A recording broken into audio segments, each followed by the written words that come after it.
Hi guys, Jimmy here. Welcome back to my channel. So it's day 2 of my 31 days of Halloween and what 31 films mean something to me. And today we're going right back to the 80s when this film was made for TV.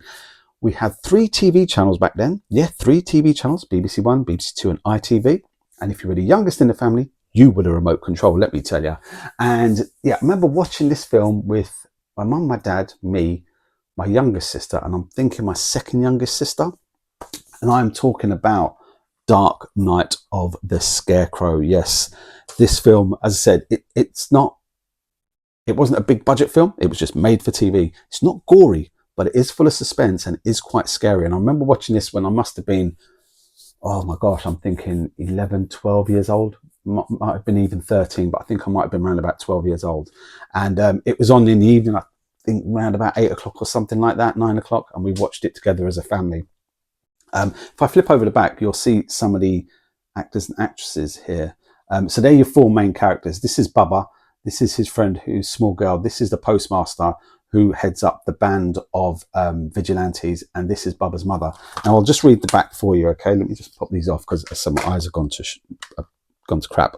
So when young Mary Lee Williams is found viciously mauled, all hell breaks loose in her small rural town. Officious postmaster Otis B. Heselberg, Charles Durning, now he was in quite a lot of films in the 80s, leads a gang of bigots in pursuit of their main suspect, her mentally challenged friend Bubba Ritter, Larry Drake. Now Larry Drake is the guy who was in Darkman and many films like that. The Dentist as well, I think he was in. Larry Drake, finding him hiding inside a scarecrow, they extract brutal mob justice only to discover a tragic mistake. Now, strange apparition stalks the land, seeking each of them out as the legend of the Scarecrow begins. And that's what it is. When you see some of the scenes when he's taking revenge upon the small mob, and they're angry because of their own lives and what issues they've got going on and how they think that they're in charge of it, especially the postmaster, Otis, he thinks he's running the town and he's not, he's just a postman.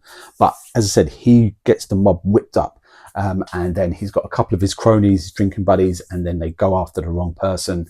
And then it's just unfolds from there. If you haven't seen it, it is really worth watching. As I said, it's not gory. It is full of suspense, and it has gained such a cult classic over the years. I would recommend watching it. It's about an hour and a half long.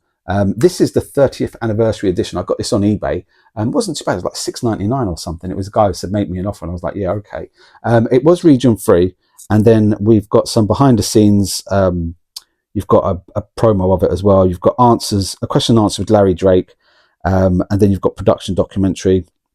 Yeah, it was on CBS in America, and then it come over here, and I'm sure it was on BBC One or BBC Two.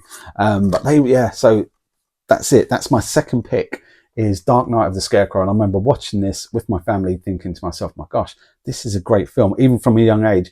And as I said, it was about 20 years, and I'm sure it was either on in the UK like a year or a year and a half ago on Talking Pictures TV, or it might have been on Legend or one of those channels like that in the evening, and I Sky Plussed it and watched it. And then I thought, you know what, I want to get a physical copy of it. So that was day 2. Guys, thanks for watching. I'll see you tomorrow on day 3 when I've got another film that is going to be, it's going to be a film that affected me quite a bit one day when I watched it. But anyway, guys, that's part 2. You guys take care, stay safe, and I'll see you real soon.